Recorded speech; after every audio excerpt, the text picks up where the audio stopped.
All right, folks. Well, are we in for a treat or what? When you hear that music, you know it's time for another episode of the Rec Poker Podcast.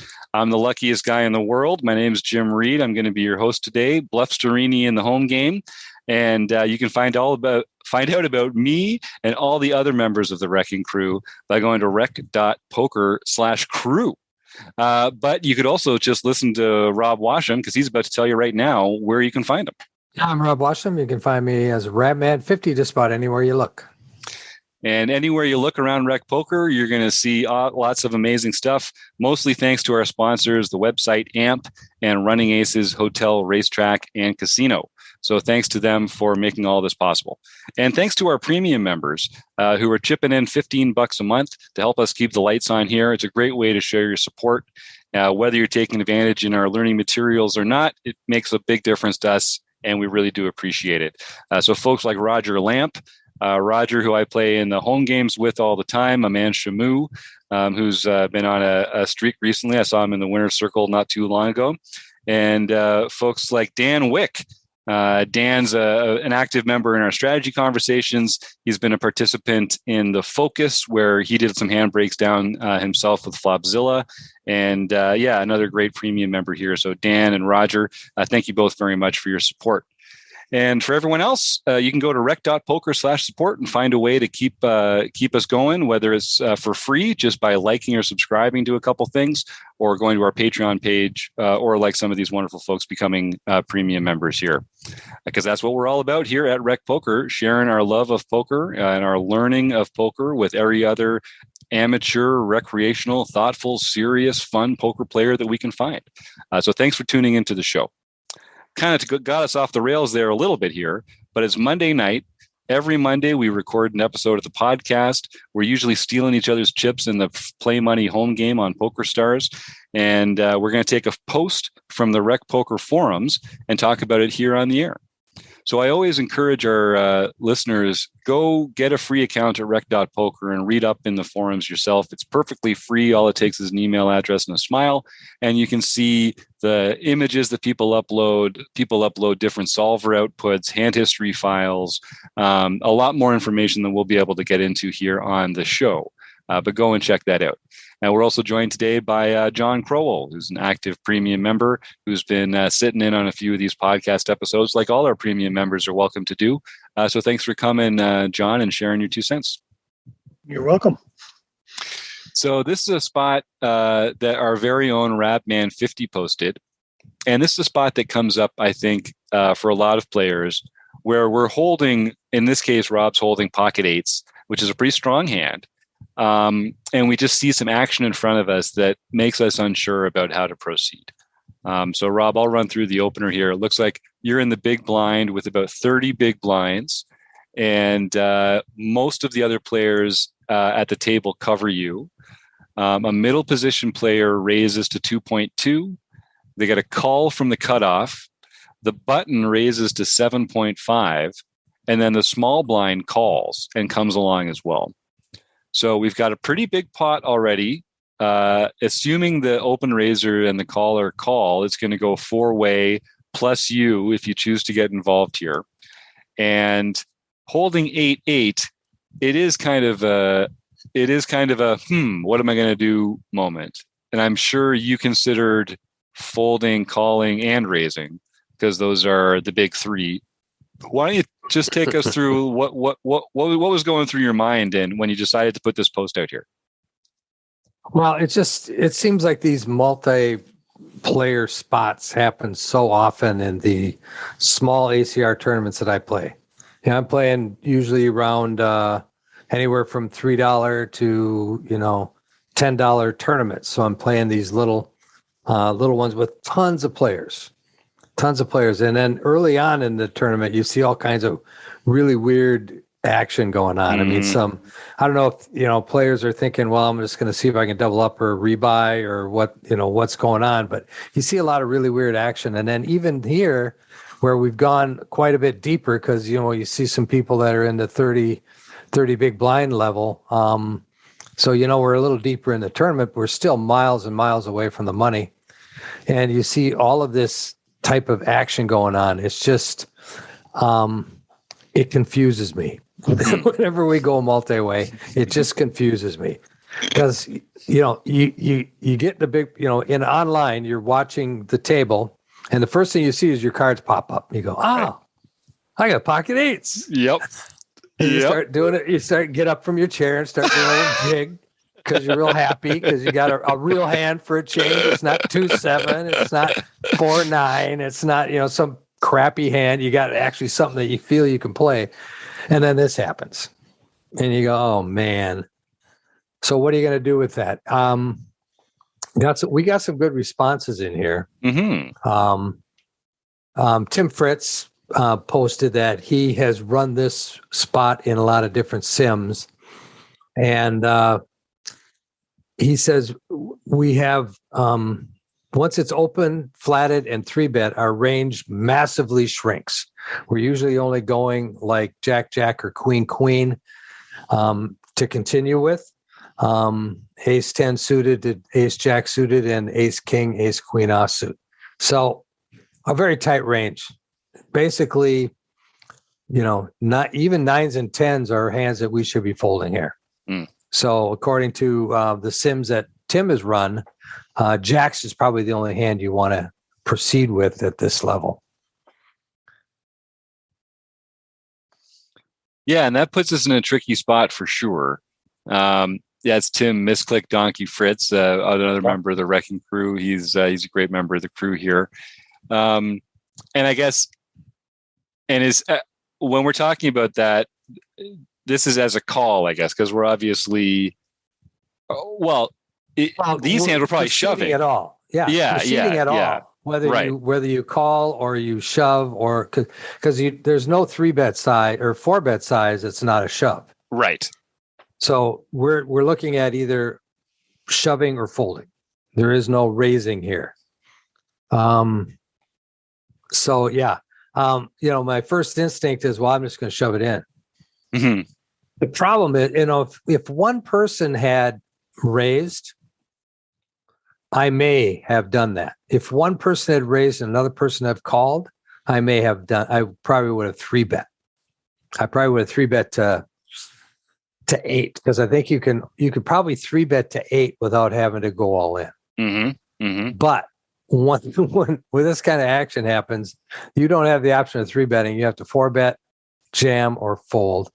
And so I didn't put what I did here, but I did fold. I mean, it was a pretty automatic fold once it came to me. It's just that I wonder what other people's thoughts were, and where's that cusp hand that we can actually start getting aggressive. Take it, John. Well, when I'm in these spots, one of the things I think that is obvious to you as well, Rob, is that you might be in there against 5 people. And even though your pocket 8s might be 50% against Ace Queen, or let's say 53% against Ace Queen, you've got to divide that roughly by 4 or 5 based on the number of people. So your equity is dramatically lower for each additional player that's in the hand. Right. Yeah. Great point. And it's not and we're shallow enough that we can't, as Elvita points out here, we don't have a big enough stack size to get the odds to set mine with our pocket pair here, because, and 8s are maybe too strong for that anyway, but I'm just trying to think about other factors that might be at play in a spot like this. When I get those middle pocket pairs, I'm usually inclined to play them as a call in deeper stack situations, because I like flopping sets, because I'm not very good at poker, and it's just easier when you flop sets. Trust me, poker is a lot easier. Just flop a bunch of sets. But here, when you only have 30 big blinds, it's just too big a portion of your stack to call. And especially being out of position is another factor that's going to make that not a good decision. So then it is, Rob's hit the nail on the head here. I think it's a shove or a fold. And I think it's just too much action out there to feel really good about shoving those 8s. I think I probably sigh, take a little time, and then pitch them into the muck myself as well. And that is the consensus in the forum here. So Elvita mentions that point about the effective stack not being deep enough to set mine. And 5x5 Chris says there's mostly a fold. Could get behind a jam if we have the perfect storm of factors at play at the table. So we could talk about that a little bit. Like, what would be the circumstances that would make us more inclined to jam this? And Rob, you already said right off the bat, just fewer players involved. Fewer players, yes. And then one of the things that John mentioned is very, very accurate. Is that the more people that get involved in the hand, the more your odds are spread, and your specific odds shrink. One thing that could be in your favor is, based on that action, a lot of those people are sharing cards. So you could have a couple of ace kings out there and an ace jack. Well, now the aces are pretty much taken care of. So you might have a better opportunity of fading some of those big hands if you with that much action. So even if just one of those people called, the other people fold. Well, they're folding out a lot of cards that might help this guy if he doesn't have a pocket pair bigger than mine. So that's kind of an interesting take that we don't really talk about too much of the taking each other's outs. But in general, though, yeah, there's no way I'm going to proceed with pocket eights here.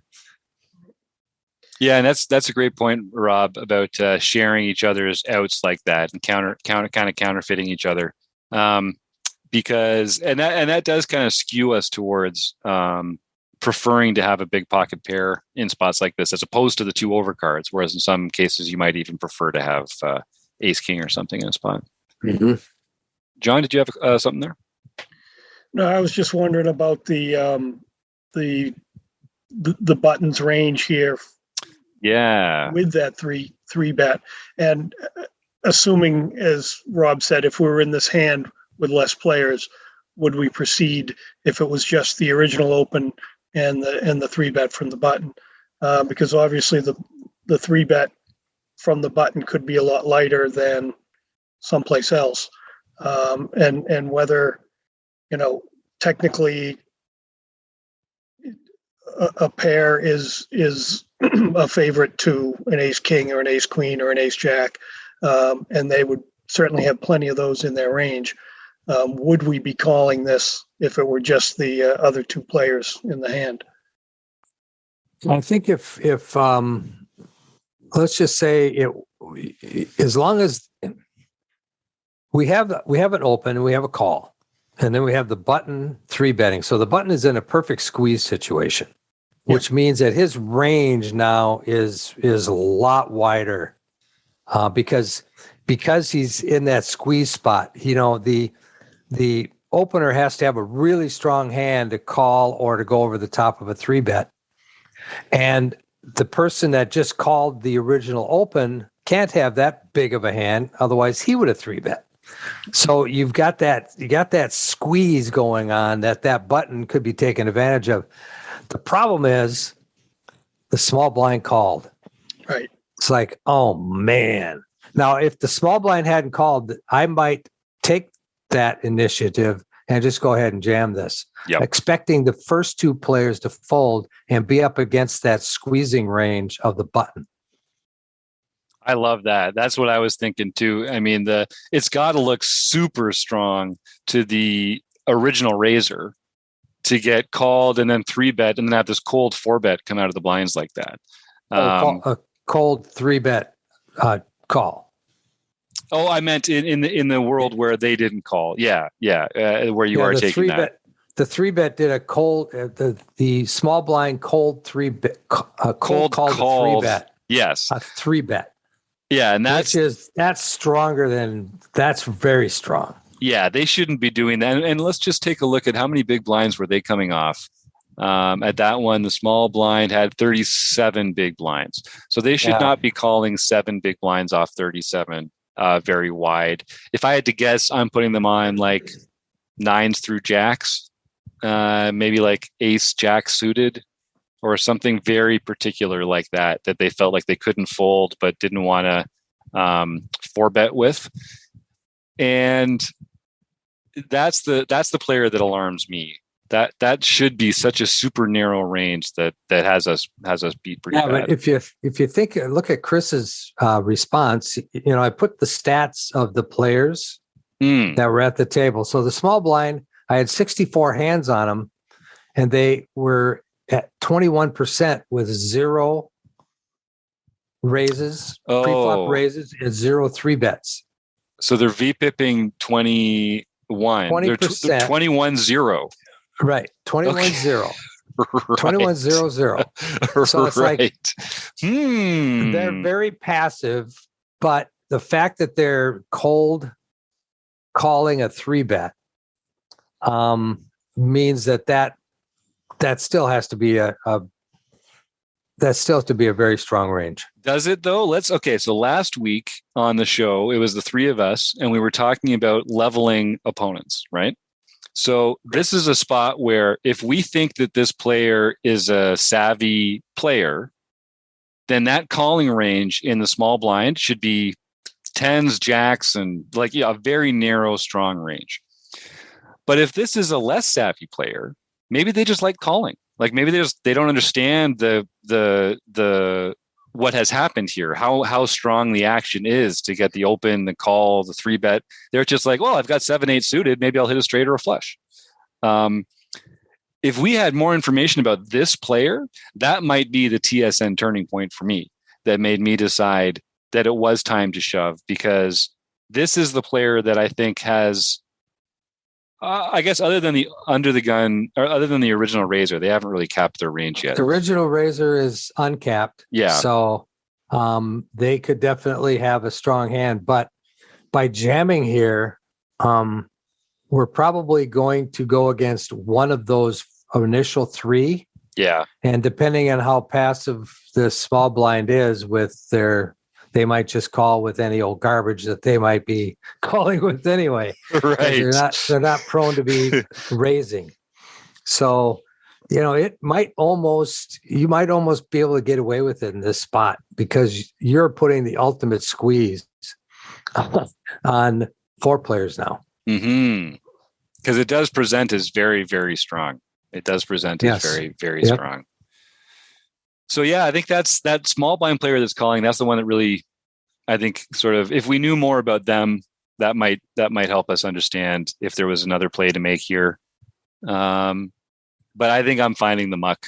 Has played as well. And so is there, as played, do we like Tim Misclick Donkey's assumption?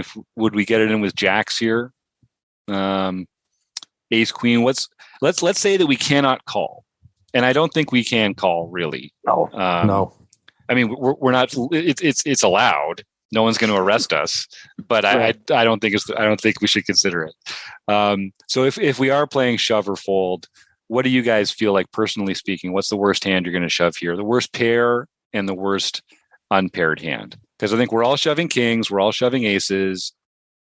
I mean, we're probably all shoving ace king. Mm-hmm. So then where do we find that point where we're no longer feeling perfectly comfortable, but we still think it's like we're still going to get it in there? What do you think, Rob? I might go with jacks, queens, and ace queen suited, and then aces, kings, and ace king, obviously. So jacks and queens, I might go for here. I mean, again, we're miles away from the right from the bubble. Miles away from the bubble. We're in this chip accumulation phase. We need to be accumulating chips. And so this might be the stand we take if we have one of those premium hands. Mm-hmm. What about you, John? What are you going to be comfortable getting in here? I'm comfortable getting queens in. I'm probably getting jacks in 50% of the time, depending on just whatever read I have on people. Ace king, I'm obviously suited. I'm also uncomfortable with ace king off, but I'm probably getting it in. But I don't think I'm going any lower than that. And then as we get closer to the bubble, we might make different decisions. And if we had different chip stacks, or if the other players in the hand had different chip stacks, we might pip up or down on a couple of spots like that. But I think that's a good consensus. And we just don't have enough information about the players to really get too frisky. Looks interesting. It's interesting that MP1 is the initial raiser, and they had 30 big blinds. Yep. The cutoff had 36.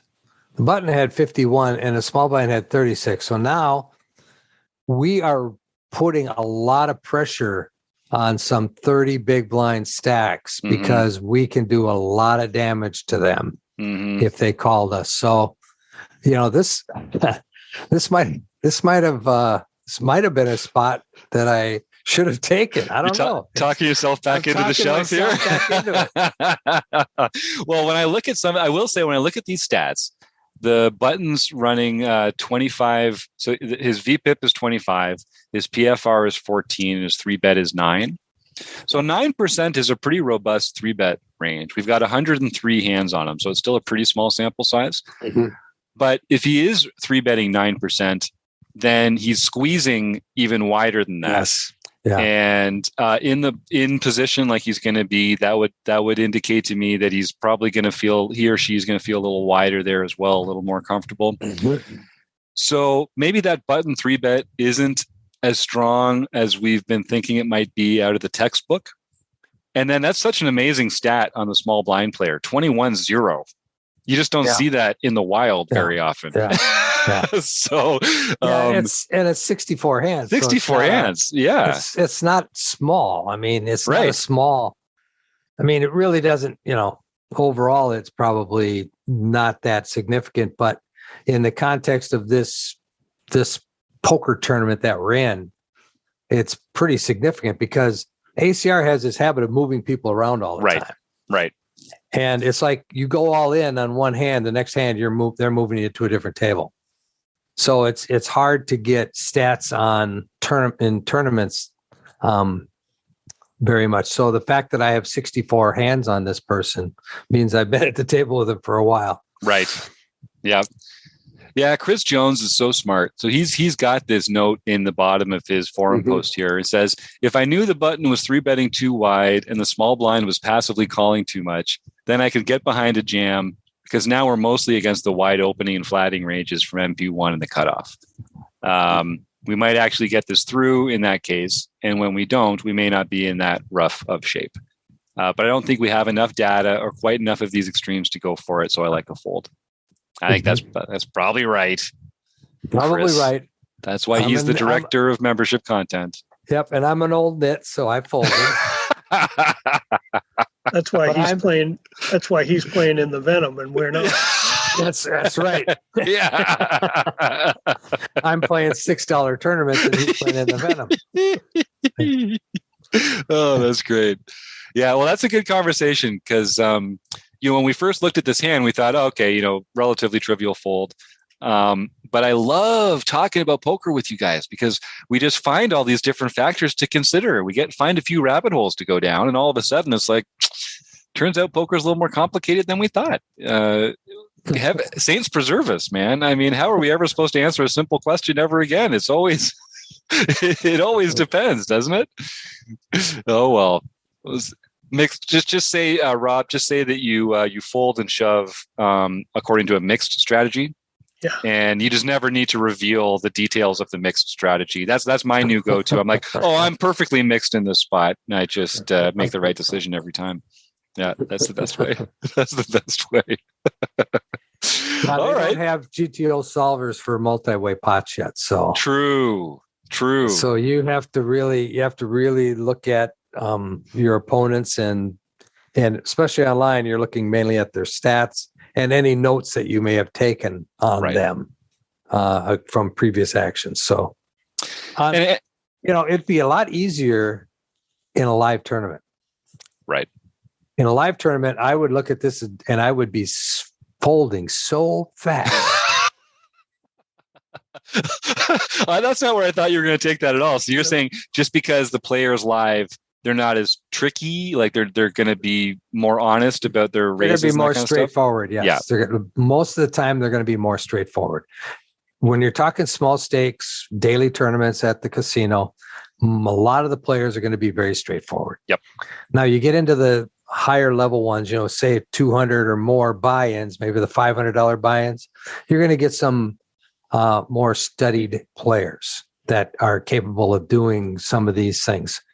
But but for the general population of a small stakes tournament, like $60, $70 daily tournament at a casino, I would be folding this really, really fast because they're not doing this unless they got the goods. Right. And this is just like we were talking about last week with John, right? This is where that balance would be helpful on their part, because we're sitting here saying, oh, well, they always have a strong hand here.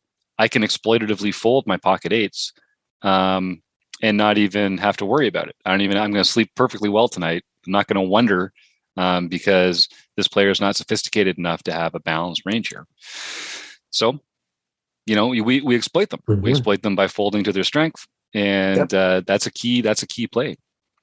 I thought you were going to say, Rob, that if you're playing this live, you might be able to size up the player and get a sense of, what level are they on or where are they in their range? Because I think that could also, because this is very much a player dependent spot, which is like, can we make better assumptions about this player? Because if we can exclude some really strong hands from their range, I think it does change how this plays. Well, the thing is, it's 4 players. Right. So you got 4 players involved in the hand. Now, when you're sitting at a 9-player table in a small stakes on live casino, there are not going to be 4 players that are going to be playing standard GTO or balancing a range or saying, well, I could 3-bet wider here because I'm squeezing.